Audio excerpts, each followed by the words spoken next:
अस्सलाम वालेकुम। दिन भर की ताज़ा खबरों, तज्जियों और जायज़ों के साथ मैं हूं जन्नत जमशेद और मैं हूं इमरान सनाउल्ला। आगाज एक अफसोसनाक खबर से करते हैं। आज कराची का इलाका मलीरी फलक में नाज अपार्टमेंट्स हैं, जहां पर एक ही खानदान के 5 अफराद की हलाकतों का दिलखराश वाक़या आज पेश आया है। खानदान के सरबराह 3 बच्चों के बाप ने अपनी बीवी और 3 बच्चों को मौत के घाट उतार दिया है। मुलजिम ने अहले खाना को मौत के घाट उतारने के बाद खुद भी खुदकुशी कर ली। बिल्कुल, और मुलजिम ने मुबैना तौर पर बच्चों को तेज धार आले से कत्ल किया है। ये अफसोसनाक वाकया आज कराची के इलाके मलीर में पेश आया है, जबकि पुलिस की जानिब से तहकीकात का सिलसिला शुरू कर दिया गया है। अब तहकीकात के बाद ही मालूम होगा कि आया बाप ने बच्चों को और अपनी बीवी को कत्ल क्यों किया है। लेकिन अभी तक की जो अपडेट्स हैं उनके मुताबिक ये वहाँ पर रहते थे और बाप ने सबसे पहले अपने बच्चों को कत्ल किया, फिर बीवी को कत्ल किया और उसके बाद खुद भी खुदकुशी कर ली है। इसी तमाम तर मामले पर बात करने के लिए हमारे नुमाइंदे शाहमीर खान हमारे साथ मौजूद हैं, उनसे बात करते हैं। शाहमीर, बताइएगा कि पुलिस ने तहकीकात शुरू कर दी होंगी, कुछ मालूम हो सका कि बाप ने ऐसा कदम क्यों उठाया? जी देखिए, वजूहात तो ताहाल सामने नहीं आ सकी हैं। जो 5 लाशें हैं इस रिहायशी इमारत से जो पुलिस को मिली हैं, वो पुलिस ने अपनी तहवील में ले ली है, जबकि खत भी पुलिस ने यहाँ से अपनी तहवील में लिया है, जो कि मुलजिम एहसन रजा रिजवी ने लिखा हुआ था। और इस खत में एक नोट लिखा गया है, वसीयत की गई है कि लैपटॉप में एक फाइल है, मखसूस फाइल है, जो कि इसने अहले खाना को, अपने रिश्तेदारों को जो हिदायत की है कि वो इस लैपटॉप को खोल के इस फाइल को पढ़ लें। और इस फाइल के अंदर उसने तमाम तर हिसाब किताब दर्ज कर दिया है। साथ में उसने आखिर में ये नोट भी लिखा किसी समी नामी शख्स के नाम पे कि सॉरी समी, मेरे पास कोई आसान रास्ता नहीं था। तमाम पुलिस ने इस खत के हवाले से भी तफ्तीश शुरू कर दी है। समी शख्स कौन था जिसके नाम पे खत लिखा गया है, इसकी भी छानबीन की जा रही है। तमाम इब्तिदाई जो मालूमात हासिल हुई हैं, जो इब्तिदाई तफ्तीश हुई है, उसमें ये बात सामने आई है कि एहसन रजा रिजवी ने अपने 3 कम उम्र बच्चे, जिनकी शनाख्त जिब्राइल, मिकाइल और उम्मे हानी के नाम से हुई, इनको तेज धार आले की मदद से कत्ल किया। उसके बाद अपनी अहलिया निदा को जो है इसने कत्ल किया और कत्ल करने के बाद खुद फंदा लगा के खुदकुशी कर ली है। वजूहात क्या बनी, किन वजूहात की बिना पे इंतहाई कदम उठाया गया? अच्छा शामिर, अहले मोहल्ला से बात हुई, जो उनके नेबर्स थे, क्या उनसे आपने बात की, जानने की कोशिश की कि वो किस तरह की फैमिली थी, लड़ाई झगड़े रहते थे, कोई फाइनेंशियल इश्यूज थे? अहले मोहल्ला का क्या कहना है इस पर? जी देखें, पुलिस ने तो बयानात लेना शुरू कर दिए हैं, क्योंकि अहले मोहल्ला की जानिब से ही इत्तला दी गई है पुलिस को इस अफसोसनाक वाक़े की। उसके बाद पुलिस और रेस्क्यू टीम जगह पर पहुंची हैं और तमाम तर कानूनी कार्रवाई का रेस्क्यू ऑपरेशन का अमल शुरू किया है। लेकिन पुलिस का कहना है कि अहले खाना ये कैसे थे, इनकी लड़ाई झगड़े रहते थे या किसी से लेन देन का तनाज़ा था, इस हवाले से कोई अहम बात अब तक सामने नहीं आई है जो इलाका मकीन है उनकी मदद से। ताहम जो एक नोट लिखा गया है इसकी जानिब से, मुलजिम की जानिब से, उस हवाले से भी पुलिस का कहना है कि छानबीन शुरू कर दी गई है। लैपटॉप भी जो यहाँ पे मौजूद है मुलजिम का, वो पुलिस ने अपनी तहवील में ले लिया है और उसको जो है खोल के कोशिश की जा रही है कि उस पर कुछ तफसीलात हासिल की जा सके। तमाम अभी इब्तिदाई मालूमात हैं, इब्तिदाई मराइल हैं। पुलिस का कहना है कि तफ्तीश जरूर तेजी से आगे की जाएगी, लेकिन लाशों को पोस्टमार्टम के लिए जिला अस्पताल भिजवाया जाएगा। मालूम किया जाएगा कि बच्चों को तेज आले से कत्ल किया गया या कोई और जहरीली चीज भी उनको इस इंतहाई कदम उठाने से पहले दी गई है। बहुत शुक्रिया शामिर, आपने में इस अफसोसनाक वाक़े से मुताल्लिक़ तफसीलात से आगाह किया। बड़ा दिलखराश वाक़या, कीमती जानें चली गई हैं, पुलिस इसकी तहकीकात करी। आगे बढ़ लेते हैं। एक और मामला है, निगरान वज़ीर आला पंजाब मोहसिन नकवी को चेयरमैन मैनेजमेंट कमेटी PCB बनाने का फैसला कर लिया गया और इसकी मंजूरी भी दे दी गई। ज़राए के मुताबिक ज़का अशरफ की जगह मोहसिन नकवी को चेयरमैन मैनेजमेंट कमेटी PCB नामजद कर दिया गया है। Mohsin Naqvi PCB management committee में नामजद ज़का अशरफ की जगह लेंगे। बिल्कुल ऐसा ही है, जबकि गुज़श्ता हफ्ते पाकिस्तान क्रिकेट बोर्ड की मैनेजमेंट कमेटी के चेयरमैन ज़का अशरफ ने अपनी मुद्दत मुलाजमत खत्म होने से कबल ही ओहदे से इस्तीफ़ा दे दिया था। ज़का अशरफ ने चेयरमैन के साथ बोर्ड ऑफ गवर्नर्स के रुकन की हैसियत से भी इस्तीफ़ा दे दिया था। ज़राए का कहना है कि ज़का अशरफ ने हुकूमत की जानिब से मामलात पर इख्तियारात न मिलने पर इस्तीफ़ा दिया है। इसी तमाम तर मामले पर बात करने के लिए हमारे साथ स्पोर्ट्स एनालिस्ट इरफान ज़हीर मौजूद हैं। इरफान, बहुत शुक्रिया वक्त देने के लिए। इरफान, कहिएगा कि नई तैनाती हुई है क्रिकेट बोर्ड में और अगर हम पाकिस्तान क्रिकेट टीम की परफॉर्मेंस देखें तो इतनी मुतासिर कुन नहीं है, इस नई तैनाती के बाद क्या चीजें इम्पैक्टफुल हो सकेंगी, बेहतर होंगी? देखें, ये पॉलिटिकल जब तक इंस्टेबिलिटी है, ये टर्बुलेंस का सिलसिलाकार नहीं रुक पा रहा। अगर हम पहले ज़का अशरफ की बात करें तो उन्होंने बड़ा एक वेयर स्टेटमेंट दी कि मैं एक बेख्तियार किस्म का चेयरमैन था, इस वजह से मैं जो है रिजाइन कर रहा हूँ, स्टेप डाउन कर रहा हूँ। तो उनसे पूछना ये जाना चाहिए कि जब आप वर्ल्ड कप पाकिस्तान खेल रही थी, एशिया कप खेल रही थी, ऑस्ट्रेलिया का टूर था, तो इख्तियारात तो आपके पास तभी यही थे, और उन्होंने 90 के करीब अपॉइंटमेंट कर दी पीसीबी में। तो ये सारी चीजें तब देखने वाली थी, तब क्यों नहीं उन्होंने स्टेप डाउन किया। बाकी जहाँ तक रही उनके टेन्योर की बात, तो वो 4 को खत्म होना था, 5 को इलेक्शन होने थे, और उससे कम से कम उन्होंने तकरीबन 15 दिन पहले उन्होंने रिजाइन कर दिया। जहाँ तक इस अपॉइंटमेंट की बात है तो इसमें बोर्ड ऑफ गवर्नर से भी उन्होंने रिजाइन कर दिया था, और मोस्ट लाइकली पाकिस्तानी ट्रेडिशन या हिस्ट्री जो रही है वो यही है 40 ईयर्स की, 50 ईयर्स की, कि जो पीएम अनाउंस कर देता है 10 बंदों में से 2 नाम जो है, 4 आपके रीजन के होते हैं बंदे बोर्ड ऑफ गवर्नर्स के अंदर, बोर्ड ऑफ गवर्नर्स में, और 4 आपके डिपार्टमेंट के होते हैं, और 2 को अपॉइंट करते हैं जो PM as a patron in chief. और जस्टिस रमदे जो है वो ऑलरेडी मेंबर हैं, और जो लास्ट अपॉइंटमेंट थी वो आज की खबर यही है कि मोहसिन नकवी साहब को कर दिया गया है। अब पॉइंट इधर ये आता है कि एज ए अगर हम उनकी बात करते हैं, खिदमात की बात करते हैं, तो उन्होंने ऑलमोस्ट 1 साल काम किया as a chief minister Punjab. वो तो उन्होंने काफी एक रीजनेबल आई थिंक सो काम किया, बट क्रिकेट एक टोटली डिफरेंट डोमेन में जाके आपको काम करना पड़ता है। ये बिल्कुल आपने ठीक कहा, लेकिन ये बताइएगा, ये चेयरमैन मैनेजमेंट कमेटी के लिए क्राइटेरिया क्या होता है और किस बेसिस पर इनका नाम शामिल हुआ? पहले तो 6 नाम ज़ेरे गौर थे, उसमें इनका नाम शामिल नहीं था, आज अचानक से कैसे आ गया ये नाम फिर?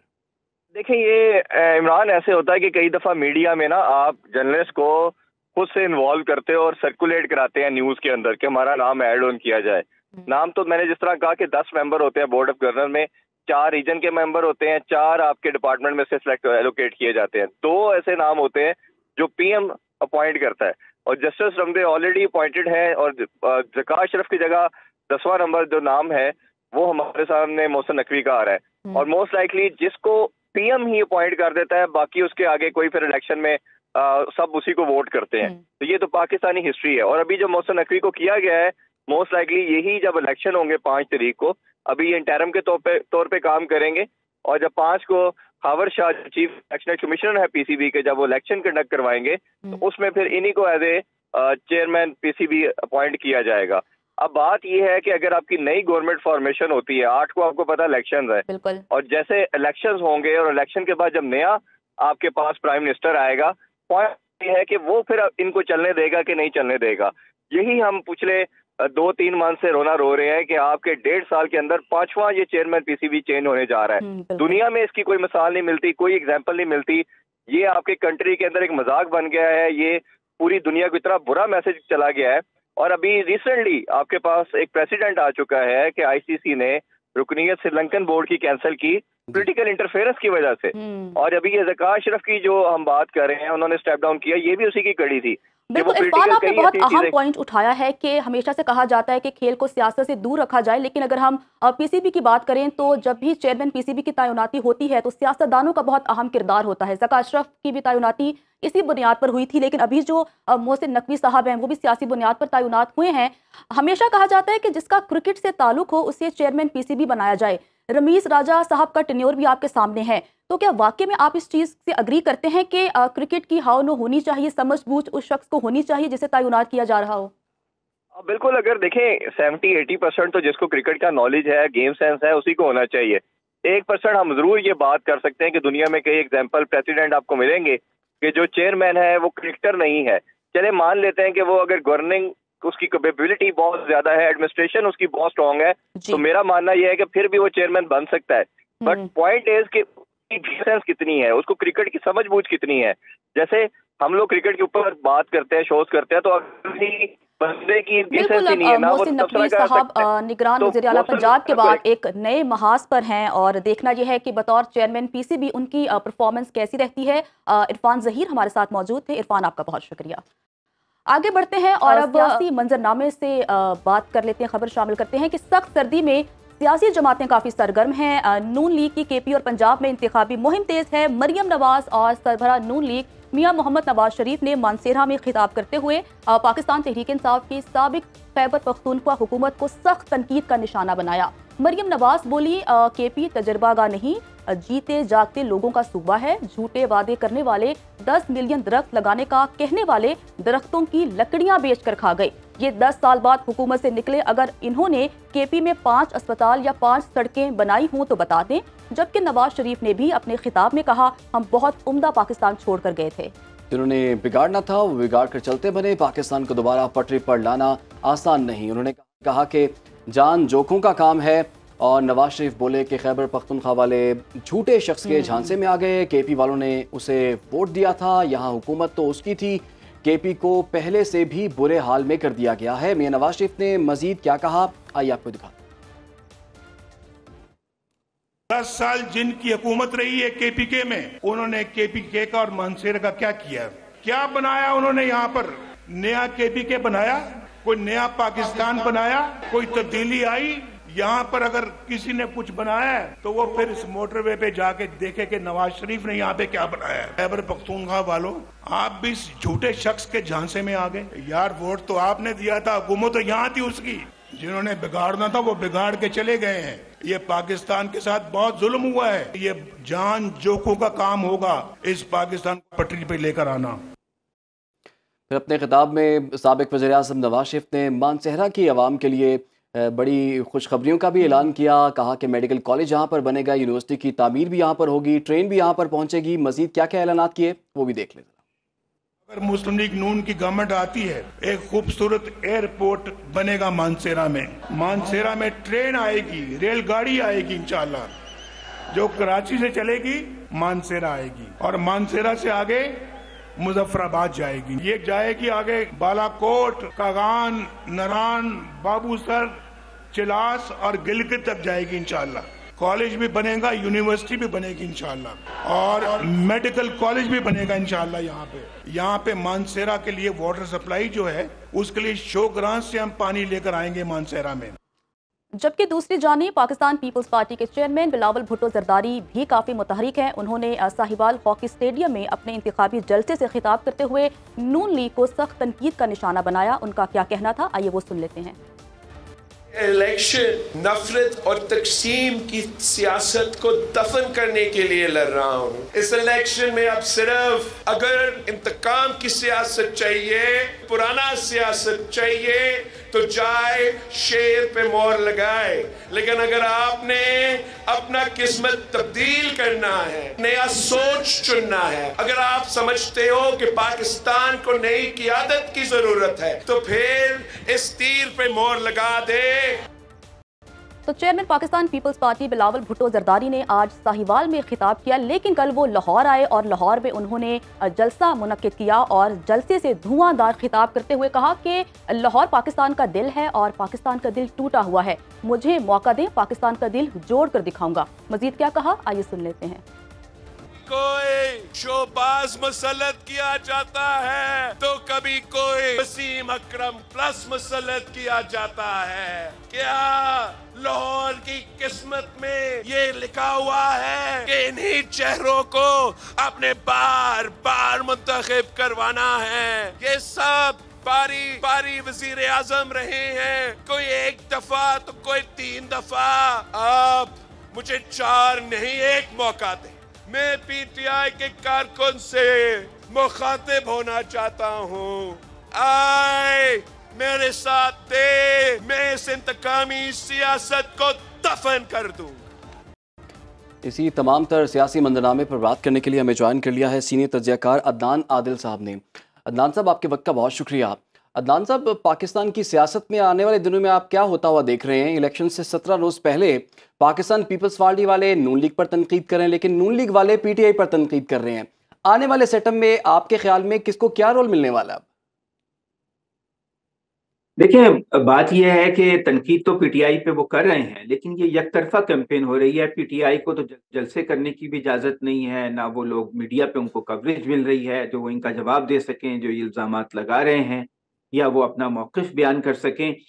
तो अभी तो एक यकतरफा इलेक्शन कैंपेन चल रही है। बहुत अनोखे किस्म के इलेक्शन हो रहे हैं जिसमें मुल्क की एक बड़ी जमात जो है वो अमली तौर पे उसको इलेक्शन प्रोसेस से आउट कर दिया गया है। उसको तो इलेक्शन सिंबल भी नहीं मिला और वो आज़ाद उम्मीदवार के तौर पे उसके कैंडिडेट्स जो हैं इलेक्शन लड़ रहे हैं।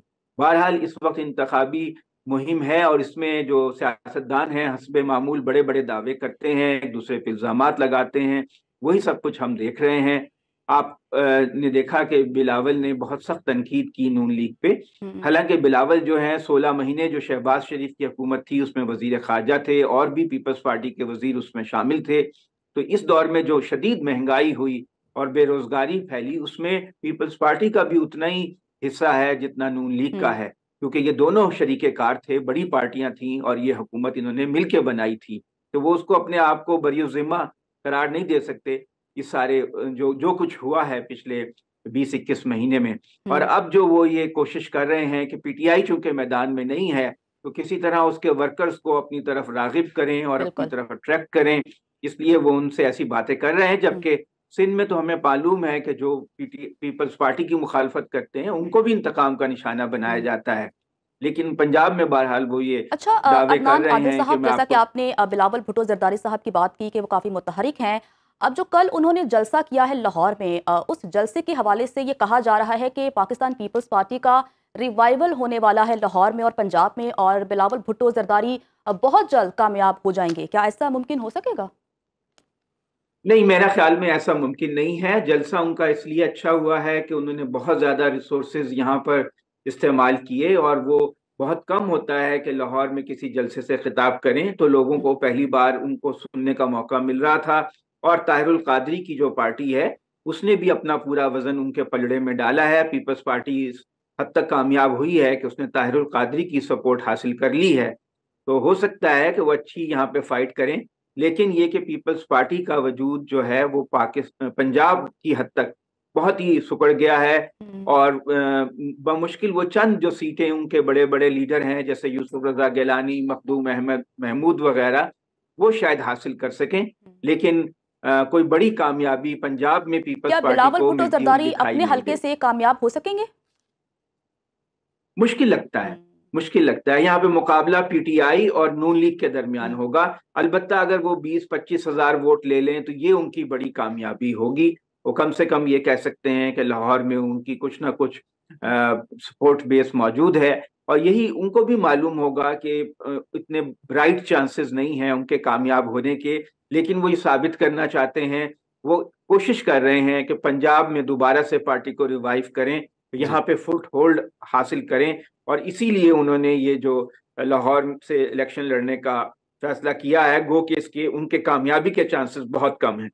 तो अदनान साहब ये बताइए, ये जो इलेक्शंस हो रहे हैं इसके बाद आप कोई मजबूत गवर्नमेंट आती हुई देख रहे हैं और पाकिस्तान के जो इतने बड़े बड़े मसाइल हैं क्या वो गवर्नमेंट ये मसाइल हल करने के काबिल होगी आपके ख्याल में?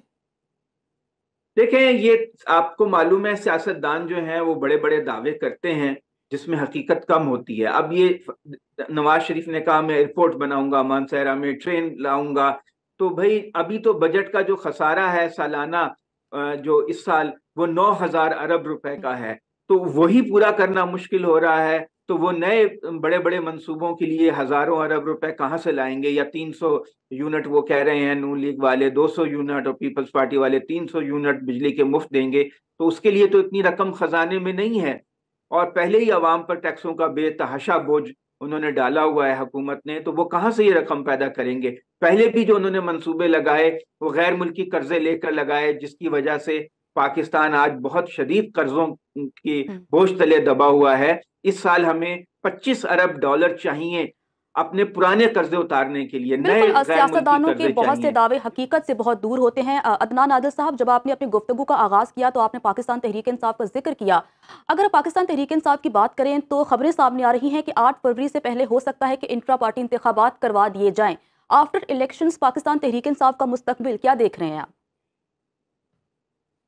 देखिए, एक बड़ी पार्टी है और पार्टियां जो हैं वो आसानी से ख़त्म नहीं होती हैं, ना वो उतनी जल्दी उनका वो ख़त्म हो सकती हैं। अगर पार्टी पे पाबंदी भी लग जाए तब भी वो नए नाम के साथ जो है दोबारा खड़ी हो जाती है। हमने माजी में देखा कि नैप नेशनल अवामी पार्टी पे पाबंदी लगी थी तो वो अवामी नेशनल पार्टी बन गई थी और वो आज तक मौजूद है। तो तहरीक इंसाफ किसी ना किसी सूरत में तो मौजूद रहेगी और गो कि उस पर अभी पाबंदी भी नहीं लगी है। अगर वो इंट्रा पार्टी इलेक्शन करा लेते हैं तो उसका एक फ़ायदा उन्हें ये होगा कि वो जो आज़ाद उम्मीदवार जीतेंगे वो सब पार्टी में अगर शामिल हो जाएं तो उसको मुनज़्ज़म और मुत्तहिद रखना पार्लिमान में, कौमी असम्बली में और सूबाई असम्बलियों में आसान हो रहेगा। और फिर ये कि मखसूस नशिस्तें जो है वो उनमें भी अपना हिस्सा मांग सकेंगे। हो सकता है उसमें कानूनी पेचीदगियां हों, लेकिन वो कोर्ट में जाकर या इलेक्शन कमीशन में जाके ये दावा कर सकते हैं कि हम एज ए पार्टी जो हैं वो मौजूद हैं और हमारा जो हिस्सा है वो मखसूस नशिस्तें, 60 मखसूस नशिस्तें औरतों की हैं, 10 अक़लियतों की हैं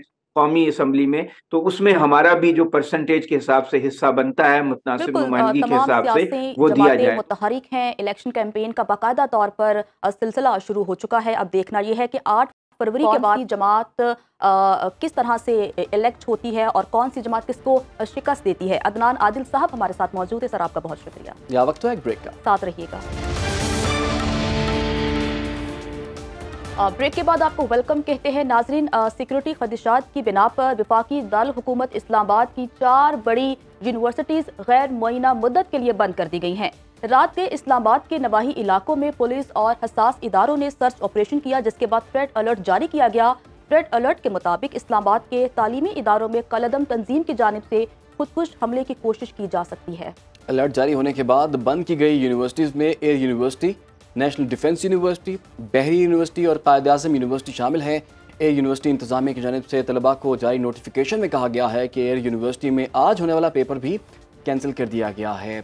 इस्लामाबाद इंतजामिया ने वफाकी दारुल हुकूमत की सिक्योरिटी को भी हाई अलर्ट कर दिया है। इसी पर बात कर लेते हैं। इसी मामले पर बात करने के लिए हमें ज्वाइन कर लिया है ब्यूरो चीफ इस्लामाबाद कामरान खान ने। कामरान साहब, ये बताइएगा, इलेक्शन में 17 रोज़ बाकी हैं और वफाकी दारुल हुकूमत में इस तरह का थ्रेट अलर्ट आना, अभी तो इलेक्शन मुहिम भी अपने ज़ोरों पर है, ये क्या सूरत हाल बन रही है आगे और इसका इलेक्शंस पर क्या इम्पैक्ट देख रहे हैं आप?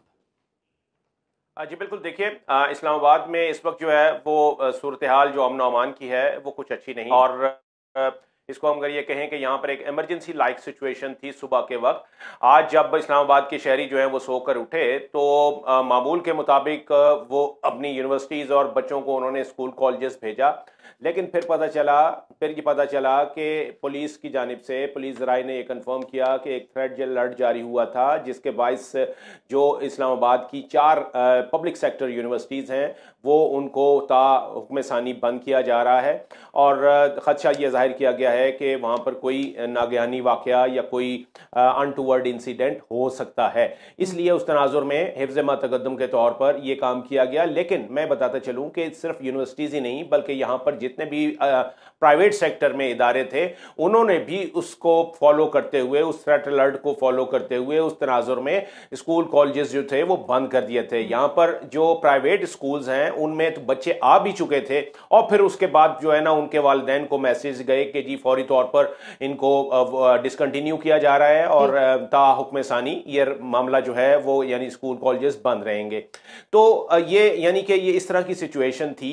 और उसमें कहा यह भी जा रहा है कि एक इंतखाबात के नज़दीक, इससे पहले मैं आपको बताता चलूं कि एक और इससे पहले गुज़िश्ता रोज़ भी एक थ्रेट अलर्ट जारी हुआ था जिसमें यह कहा गया था कि इस्लामाबाद में नेशनल प्रेस क्लब के बाहर जो बलोच से मुतालिक एक मुजाहिरा और कायद जो उनके एक्टिविस्ट जो हैं वो बैठे हुए हैं जिन्होंने धरना दिए हुए हैं पिछले कई हफ्तों से, उनकी जानिब से भी और उनकी वजह से भी उस तनाजुर में भी यह खतरा मौजूद है कि न सिर्फ उनके लिए खतरा है बल्कि उनसे रिलेटेड जो कुछ खतरात हैं वो यहाँ पर मौजूद हैं, जिसकी वजह से कोई भी नाखुशगवार वाकया जो है वो हो सकता है। इसलिए अच्छा कामरान, बताइएगा कि बिल्कुल बताइएगा कि तालीमी इदारों को तो बंद कर दिया गया है और सिक्योरिटी भी हाई अलर्ट कर दी गई है। इलेक्शन कैंपेन इस्लामाबाद में जारी है, क्या उम्मीदवार कैंपेन जारी रखे हुए हैं? जी देखिए, इलेक्शन कैंपेन तो चल रही है, जिस पेस से चल रही थी उसी पेस से चल रही है। लेकिन यहाँ पर यह ज़रूर है कि आज आईजी साहब, इंस्पेक्टर जनरल ऑफ पुलिस हैं, उन्होंने बाकायदा तौर पर ये मीडिया को ये बताया जब उनसे पूछा गया कि जी ये इस तरह की सूरत हाल है, थ्रेट अलर्ट की वजह से तालीमी इदारे बंद हो गए, तो उन्होंने एक रस्मी बयान दिया। उन्होंने कहा कि जी वैसे हालात जो है अमन अमान की सूरत हाल जो है वो मामूल के मुताबिक है, लेकिन अगर ये मामूल के मुताबिक होती तो न सिर्फ ये कि तालीमी इदारे बंद किए गए बल्कि तालीमी इदारों में कुछ हॉस्टल्स हैं बॉयज़ हॉस्टल्स और गर्ल हॉस्टल्स, उनको भी ये कहा गया है कि ये हॉस्टल जो है वो खाली कर दिया जाए। इसमें बैरिया यूनिवर्सिटी की मैं मिसाल दे सकता हूं कि वहां पर उनके जो जितने भी हॉस्टल्स थे वो खाली कराने के अहकाम जारी कर दिए गए हैं। और इसलिए इस तनाजुर में हम ये कह सकते हैं कि जो ओवरऑल एक खौफ व हरास की फजा जरूर है यहाँ पर, और किसी न किसी हद तक वो इलेक्शन की कैंपेन को भी मुतासिर करती है, क्योंकि शहर में जो भी सूरत हाल चल रही हो उससे तमाम ही जो शोबे हैं वो मुतासिर होते हैं। तो जो इलेक्शन वाला मामला है, अगरचे वो उसका जो इलेक्शन शेड्यूल के मुताबिक अपना तसलसल जो है वो बरकरार रखे हुए है, लेकिन आपने बिल्कुल ठीक कहा, लेकिन इलेक्शन डे पर तो हम देखते हैं कि सिक्योरिटी के खातिर खा इंतजाम होते हैं, और कुछ ऐसे भी जगह होती हैं जो हसास या हसास तरीन जगह होती हैं जहाँ पर सिक्योरिटी के बेहतर इंतजाम किए जाने होते हैं। तो उससे पहले इस तरह के थ्रेट्स आ जाना, आप समझते हैं कि इलेक्शन से पहले इस तरह के थ्रेट्स एक सिक्योरिटी चैलेंज है इदारों के लिए भी? जी बिल्कुल, देखिए ये इसीलिए मैंने एक हवाला एक और दिया कि ये आज के थ्रेट अलर्ट की बात नहीं है। गुज़िश्ता हफ्ते भी एक थ्रेट अलर्ट जो है वो जारी हुआ था, और वो इस्लामाबाद के हवाले से हुआ था, और उसमें जो इस्लामाबाद में जो एक जारी धरना है बलोचिस्तान के शहरियों से मुतालिक, उस धरने के हवाले से ये कहा गया था कि यहाँ पर इस धरने में भी और इस धरने के शुरा से मुतालिक जो मामलात हैं वो ख़तरनाक हैं। इसलिए ये कहा जा सकता है कि ख़तरा जो है वो किसी भी किस्म का मौजूद है, यहाँ तक कि जो इसमें गैर मुल्की अनासर हैं वो भी इस मौजूदा सूरत हाल से फ़ायदा उठा सकते हैं। तो ये जो ख़तरे वाला एलिमेंट था ये वहाँ पर मौजूद है, ये रिस्क। अच्छा, ये बताइएगा कुछ पता चला है कि कितने दिनों के लिए यूनिवर्सिटीज़ को बंद किया गया है? क्योंकि हमें पता है कि इलेक्शन से पहले तो जितने तालीमी इदारे हैं 4 से लेकर तकरीबन 10 तारीख तक वो तो वैसे ही बंद होंगे, तो उससे पहले ये जो बंद हुई हैं यूनिवर्सिटीज़, ये कितने दिनों के लिए बंद हुई हैं? जी देखिए, इनिशियली तौर पर जो थ्रेट अलर्ट को जो कोट किया जा रहा था उसमें कहा गया था कि 22 से लेके 24, 22, 23, 24 ये 3 दिन का बाकायदा हवाला दिया था कि ये 3 दिन में ये खतरनाक, ये खतरा जो है जिसके मुतालिक जिक्र किया जा रहा है, जिसके मुतालिक अलर्ट जारी किया जा रहा है, ये खतरा मौजूद रहेगा। इसलिए ये यूनिवर्सिटीज़ जो थी वो 3 दिन के लिए बंद हुई हैं। लेकिन अभी इसके हवाले से जो यूनिवर्सिटीज़ इंतजामिया है, जब हमने उनसे रब्ता किया है तो उनका यह कहना है कि ताहुक्म सानी यूनिवर्सिटीज़ बंद रहेंगी। जब ये मामला जो है वो क्लियर होगा और ग्रीन सिग्नल मिलेगा तो उसके बाद ही फिर ये पता चलेगा। तो अभी तक उनकी जानिब से कोई इनडेफिनेट जो है कोई ये गैर हुक्मसानी बंद किया गया है, और कहना है कि जब तक ग्रीन सिग्नल नहीं मिलेगा यूनिवर्सिटीज को दोबारा नहीं खोला जाएगा। खान हमारे साथ मौजूद है। कामरान, आपका बहुत शुक्रिया। वक्त एक ब्रेक का साथ रहिएगा। पेशावर की मोबाइल मार्केट में गुज़श्ता शब अचानक आग भड़क उठी, जिससे 1.5 अरब रुपए का नुकसान हुआ। इब्तदाई रिपोर्ट के मुताबिक आग गुज़श्ता शब शॉर्ट सर्किट के बाइस लगी। मजीद बात करते हैं अपने नुमाइंदे काशिफ अजीज से, और तमाम तर जो डिटेल्स हैं वो काशिफ से जानते हैं। काशिफ, बताइएगा कि क्या डिटेल्स हैं आपके पास इस वाक़े के हवाले से? जी बिल्कुल, इस वक्त मैं पेशावर सदर में मौजूद हूँ, और मेरे अकब में ये टाइम प्लाज़ा है जहाँ पर मोबाइल एक्सेसरीज़ और इसके साथ मोबाइल्स की शॉप है। रात 12:45 पर यहाँ पर आग लग गई थी, जिसकी वजह से यहाँ पर जो सैकड़ों दुकानें हैं वो यहाँ पर ख़राब हुए हैं, माल ख़राब हुआ है। रेस्क्यू तर्जुमान के मुताबिक 200 के करीब मोबाइल काउंटर्स हैं यहाँ पर, और इसके साथ यहाँ पर 70 के करीब दुकानें भी हैं जिसमें एक्सेसरीज़ का सामान जो है वो फ़रोख्त होता है। रेस्क्यू 1122 के मुताबिक 12:45 पर उनको कॉल मौसूल हुई। उसके बाद रेस्क्यू के फायर फाइटर्स जो हैं वो यहाँ पर पहुँचना शुरू हो गए हैं। ताहम आग की शिद्दत को देखते हुए पेशावर समेत चारसदा, मर्दान, नौशहरा और इसके साथ ज़िला खैबर के जितने भी हमारे साथ मौजूद थे। काशिफ, आपका बहुत शुक्रिया। दिन भर से इतना ही, आप लोगों से मुलाकात होगी इंशाल्लाह कल। खुदा हाफिज़।